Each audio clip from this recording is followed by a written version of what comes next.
Hello अस्सलाम वालेकुम viewer, कैसे हैं आप? उम्मीद है कि ठीक ठाक होंगे। तो आज का हमारा टॉपिक है importance of small scale industry in economy. यानी किसी भी मुल्क की मईशत में जो स्मॉल इंडस्ट्री होती है, छोटी सनत होती है, उसकी क्या अहमियत है और उसकी कितनी ज़रूरत है। तो पॉइंट टू पॉइंट इसको डिस्कस करेंगे। तो सबसे पहला पॉइंट है क्रिएट एम्प्लॉयमेंट अपॉर्चुनिटी।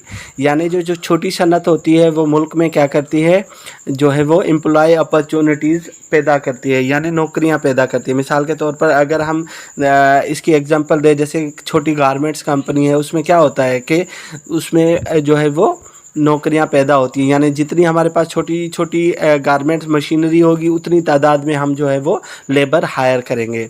उसके बाद है you have need small amount for start small scale industry. यानी इसके लिए आपको थोड़ी सी रकम चाहिए। लार्ज इंडस्ट्री की तरह आपको अरबों खरबों रुपए या करोड़ों रुपए नहीं चाहिए, बल्कि एक चंद लाख रुपए से भी आप एक स्मॉल स्केल इंडस्ट्री जो है वो बना सकते हैं। उसके बाद है जी number of labour and machine are small. यानी इसमें क्या होता है कि बहुत ही थोड़ी लेबर और थोड़ी मशीनरी से भी काम चलाया जा सकता है। ठीक है। अच्छा, फ्यू ऑनर्स, यानी इसमें ये नहीं है जिस तरह लार्ज इंडस्ट्री में क्या होता है कि आपको बहुत ज़्यादा ऑनर्स की ज़रूरत होती है, शेयर्स होल्डर्स की ज़रूरत होती है। लेकिन स्मॉल स्केल इंडस्ट्री में क्या है कि आप चंद लोग, चंद दोस्त, चंद कारोबारी शख्सियतें मिलकर भी ये बिज़नेस स्टार्ट कर सकती हैं। तो आपको ज़्यादा जो है उनकी ज़रूरत नहीं पड़ती। Labour intensive technique used. यानी इसमें क्या होता है कि जो लेबर होती है वो ज़्यादा यूज़ की जाती है, जबकि मशीनरी है वो कम यूज़ की जाती है। ठीक है। उसके बाद है एम्प्लॉयमेंट फ्रेंडली। यानी इसकी इम्पोर्टेंस क्या है कि एम्प्लॉयमेंट फ्रेंडली होती है। यानी इससे क्या होता है कि ज़्यादा से ज़्यादा जो मुलाज़मतें हैं वो जनरेट होती हैं। ठीक है। ये इन्वायरमेंटल फ्रेंडली भी होती है, एम्प्लॉयमेंट फ्रेंडली भी होती है। इन्वायरमेंटल फ्रेंडली जैसे भारी भरकम इंडस्ट्रीज़ होती हैं, वो क्या करती हैं, वो पोल्यूशन जनरेट करती हैं, दूसरे मसाइल पैदा करती हैं। जबकि स्मॉल स्केल इंडस्ट्री में क्या क्या होता है, वो इन्वायरमेंटल फ्रेंडली होती है। ठीक है। उसके बाद need less capital small investment. यानी यहाँ पर आपको बहुत ज़्यादा इन्वेस्टमेंट की ज़रूरत नहीं पड़ती, आप थोड़ी सी इन्वेस्टमेंट में भी काम चला लेते हैं। उसके बाद है क्विक रिटर्न ऑफ इन्वेस्टमेंट। यानी इसमें क्या होता है कि जब आप इन्वेस्ट करने जाते हैं तो ऐसा है कि जैसे लार्ज इंडस्ट्री में क्या होता है कि आपको जो है वो सालों साल विजिट कर जो है वो वेट करना पड़ता है। जबकि स्मॉल इंडस्ट्री में क्या होता है कि आपको क्विक जो है वो रिटर्न मिलना शुरू हो जाता है। जैसे ही आपने मिसाल के तौर पर एक छोटी स्मॉल इंडस्ट्री लगाई, आपने एक पोल्ट्री फार्म लगाया, तो जब आप पोल्ट्री फार्म लगाते हैं तो आपको 30 दिनों में, 40 दिनों में आपको वो क्या है, चूज़ा बड़ा हो जाता है और आपको उसका आउटपुट मिलना शुरू हो जाता है। इसी तरह अगर आप कोई गारमेंट्स की छोटी सी इंडस्ट्री लगाते हैं तो उसमें भी जैसे ही सिलाई कढ़ाई का काम शुरू होता है तो आपके पास उसका प्रॉफिट जो है वो रिटर्न में आने लगता है। तो इसका क्विक जो है वो रिटर्न आता है आपकी इन्वेस्टमेंट का। जबकि दूसरी अगर आप लार्ज इंडस्ट्री में इन्वेस्ट करें तो उसमें बहुत ज़्यादा टाइम लग जाता है। अच्छा, उसके बाद है जी लोकेशन फ्लेक्सिबिलिटी। यानी इसमें क्या होता है कि लोकेशन जो है फ्लेक्सिबिलिटी की भी सहूलत है। मिसाल के तौर पर आप अपने कारोबार को एक जगह से दूसरी जगह आसानी से शिफ्ट कर सकते हो। मिसाल के तौर पर आपने जो है वो किसी एक डिस्ट्रिक्ट में एक बिल्डिंग रेंट पर लेकर वहाँ पर आपने गारमेंट्स कंपनी शुरू की है, तो आप इजीली उसको जो है वो दूसरे डिस्ट्रिक्ट में भी शिफ्ट कर सकते हैं।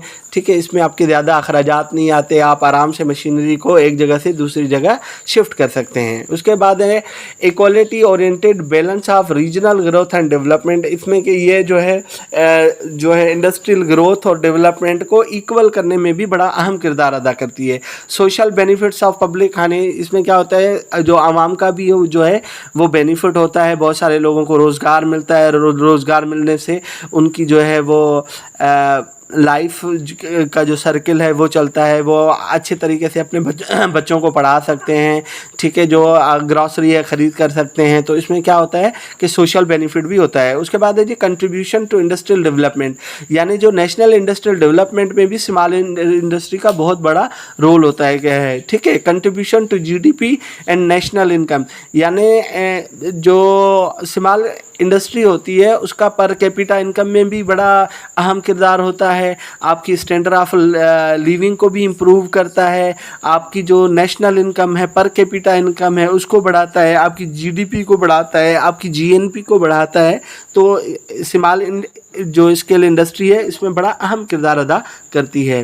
लास्ट पॉइंट्स है वुमेन ग्रोथ एंड डेवलपमेंट। आमतौर पर आपने देखा होगा कि छोटी छोटी इंडस्ट्रीज़ में कौन काम करती हैं, वुमेन्स काम करती हैं, ख़वातीन काम करती हैं। तो इससे क्या होता है कि ख़वातीन की ग्रोथ होती है, उनको नौकरी मिलती है, उनकी जो है वो जॉब्स क्रिएशन होती है। तो ये एक बहुत बड़ी चीज़ है। उसके बाद है कंट्रीब्यूशन टू एक्सपोर्ट, यानी स्मॉल इंडस्ट्री क्या करती है, एक्सपोर्ट में भी कंट्रीब्यूशन करती है। Effective utilisation of local resources, जो लोकल रिसोर्सेज हैं उनको अच्छे तरीके से इस्तेमाल किया जाता है। हेल्पिंग टू लार्ज इंडस्ट्रीज़, जो बड़ी इंडस्ट्रीज़ हैं उनको मदद, मिसाल के तौर पर उनके कोई पार्ट्स बना दिए, उनकी कोई एसेसरीज बना दी, तो ये लार्ज इंडस्ट्रीज़ को भी बड़ा सपोर्ट करती है।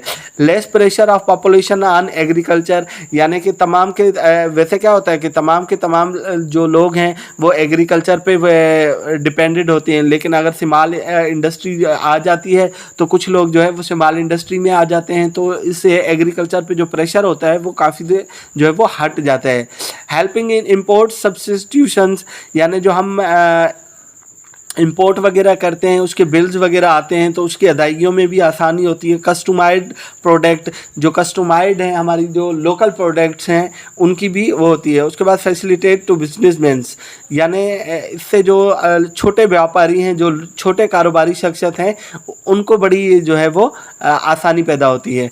तो मैं उम्मीद करता हूँ कि आज का लेक्चर आपको समझ आया होगा importance of small scale industry के बारे में। मिलते हैं फिर किसी नई वीडियो में, तब तक अपना ख्याल रखिए। पाकिस्तान